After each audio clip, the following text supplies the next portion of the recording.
guys, and welcome back to Ask Nikki P. I'm going to jump in to today's question. It says, "Hey Nikki, first of all, I'd like to say I just started watching your channel and I can't stop. You make me feel so uplifted. Your attitude on life is inspiring." Thank you. I also think you give great advice. Thank you. This issue really isn't as serious as some of the topics you've addressed, but I'm curious about your take on this and if you've ever dealt with something similar. I have two sister-in-laws, my brother's wife and my husband's brother's wife. To make a long story short, my trust with both of these gals has been broken due to some hurtful things that they have said or done multiple times. Both of them. I know that usually when you have a problem with more than one person, it's like maybe you're the problem. And at times I ask myself that. But unfortunately, both families have had a hard time getting along with them and having a relationship with both of these girls. My question is, how do you deal with people you don't have a good relationship with but inevitably have to be around? I feel like the whole mean girl era of high school has infiltrated my family life and it's a total bummer. I was excluded and isolated by all the mean girls through high school, as many of us are.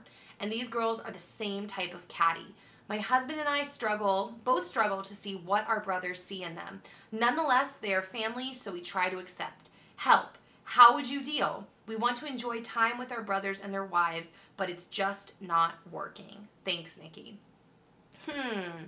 This is one of those questions I'm not quite sure how to answer. And as usual, I want to hear your guys' advice and feedback in the comment section because I definitely do not know everything at all, even kind of. So I'm just spitting out the first thoughts that come to the top of my head and trying not to bite the side of my mouth like I just did.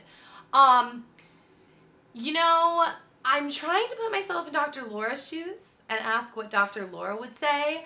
I feel like there are two ways you could go with this. The first way you could go with this, tongue-tied, is not really caring so much about trying to be their besties. I know that's really hard, and there's this thing that has like come up in society, and it's interesting because I really agree with it in one hand and I don't agree with it in the other. And what that is it's like families first, family's the most important, family this, family that. But the thing is, a lot of times you don't get to choose your family, and sometimes the people you're related to are like, I don't want to say crummy people, but I'm going to say that for the lack of a better word. Sometimes they're people that are choosing to do not nice things and choosing to do hurtful things and have no desire to better themselves and don't reciprocate when you reach out. And in that case, it's like, dude, well, what are you supposed to do? Like, you can't always choose who you're related to. So there's a part of me that thinks that you could just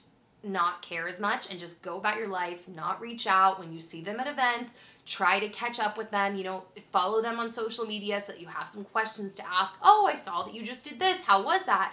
And just ask them questions. I feel like sometimes I forget that and I have to remind myself that like asking people questions is good because everybody has an interesting story and it's interesting to find out like what people are up to, what they're doing, what their life looks like. Oh, my shoulders are getting tight. So there's that. And also I feel like people like being asked about what is going on with them and they like knowing that someone is interested in them and what they're up to. So that's one way you could go. And I'm inclined to think that's probably the way to go at this point anyways, because you said in the email that they've both like broken your trust many times and they've done kind of crappy things to you. That's one way to go. Another way to go would be semi the exact opposite, and that would be going and telling them this, going to lunch with the girls separately, because I'm assuming these situations probably didn't happen all together. If they did, then you could do that. But going to lunch or coffee, or inviting them over for like coffee or tea or something, and talking to them about it and telling them how you feel. Like, look, I wanted to talk to you because I care about you. I care about my brother. You know, I care about my brother-in-law. And I have felt really strange, like our relationship. And I wanted to talk to you and tell you why and see if we could, you know, work on this. And I just wanted to be honest and telling them like, my trust in you, I don't know if you know this, but I felt kind of, for lack of a better word, like betrayed when X, Y, and Z happened.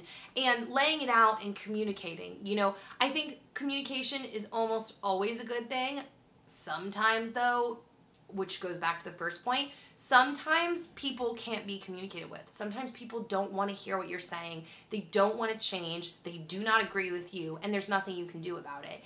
And also, sometimes people fall in that camp just for a period of time in their life. I think that, like, I've certainly gone through phases of life where I think I'm more difficult, and other phases in life where I'm more open to being friendly and loving to everyone, and other phases in life where I'm more shut down and guarded because of pain or things that have happened. And I think that's life. It just kind of, people go through seasons, people change. So there is also something to say for if you choose the first option of just keeping your distance, keep your eyes open for if they start to change and they start to evolve, because they just might be going through something that you're completely unaware of. I love that quote that says, like, be kind because everyone is fighting a hard battle or something like that, because I think it's true.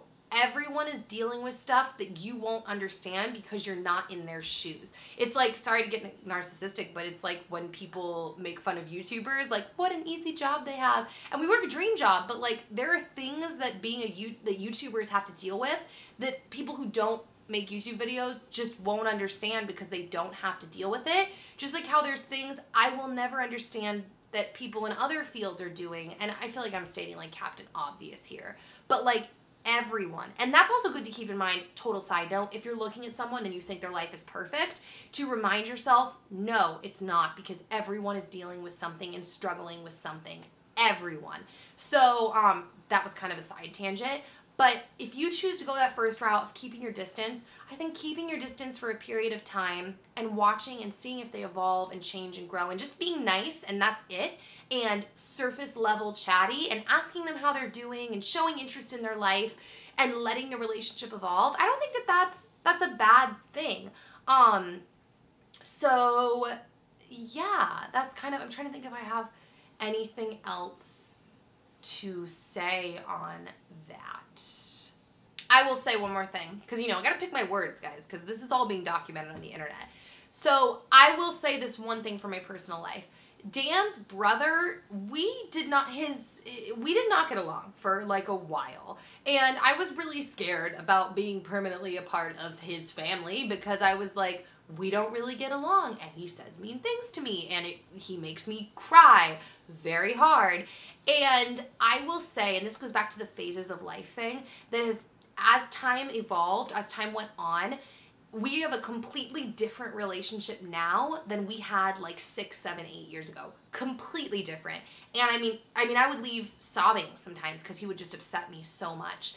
And I think he knows this. So even if he found this on the internet, I don't even think it's a big deal because it's a completely different relationship right now. And so sometimes people need to grow up. People are going through things. Your personalities just might clash right now.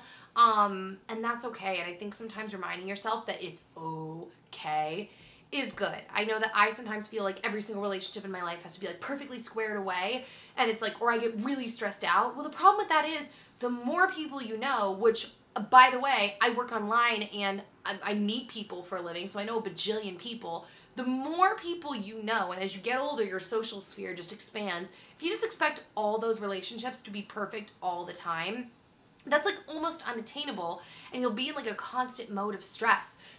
And you can't control everything. Sometimes relationships aren't okay, and it's not even because of you. It's because of something they're going through. And I totally understand the whole like evaluating yourself if something is wrong, and that's a slippery slope because it's good to do that.